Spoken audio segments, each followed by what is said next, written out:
നമ്മളൊക്കെ മരിച്ചു കഴിഞ്ഞാല് ഹദീസിലുണ്ടല്ലോ യത്ബഉൽ മയ്യത്ത് സലാസ്, മൂന്നാളാണ് കൂടെ ഉണ്ടാവുക.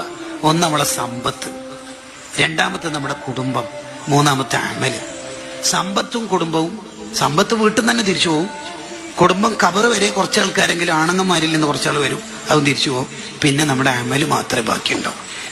നമ്മുടെ കൂടെയുള്ള കുടുംബം അവര് നമ്മൾ മരിച്ചു കഴിഞ്ഞാൽ കബർ വരെ വന്നു പോകും എന്ന് പറഞ്ഞാൽ അതിന്റെ അർത്ഥം എല്ലാവരും തിരിച്ചു പോകും എന്നല്ല.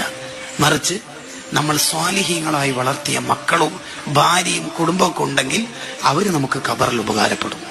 ഇല്ലാത്ത അഹിലുകാര് എന്ന് പറഞ്ഞാൽ നമ്മൾ ഖൈറൊന്നും പഠിപ്പിച്ചു കൊടുക്കാത്ത അഹിലുകാരാണെങ്കിൽ അവര് തിരിച്ചു പോകും. അവിടെ ഇബ്നു റജബുൽ ഹംബലി തങ്ങൾ പറയുന്നുണ്ട്, മോനെ നീ മരിച്ചാല് നീയുമായിട്ട് വലിയ ബന്ധമൊന്നും ഇല്ലാത്ത കൂട്ടുകാരും നാട്ടുകാരും നിന്റെ ഖബർ സ്വർഗാക്കാന് ഇറക്കാണ്. ഖബറും പുറത്തു വന്നിട്ടും സുംറ സംഘടിപ്പിച്ചിട്ടും ഇബാദത്തൊക്കെ ചെയ്തിട്ട്. എന്നാൽ നിന്റെ അടുത്ത കുടുംബക്കാര് സ്വത്തോ ഹരി വെക്കുന്ന ഡേറ്റ് കൺഫേം ആക്കുന്ന തിരക്കിലാണ്. ആരാണ് നിനക്ക് ഉപകാരപ്പെടുന്നത് ഖബറിൽ എന്ന് നീ ചിന്തിക്കണം. ഉമ്മമാരെ, അഹ്ലുകാരിൽ ഇൽമിന്റെ അഹ്ലുകാരായാലേ ഫലം ഉണ്ടാവുള്ളൂ.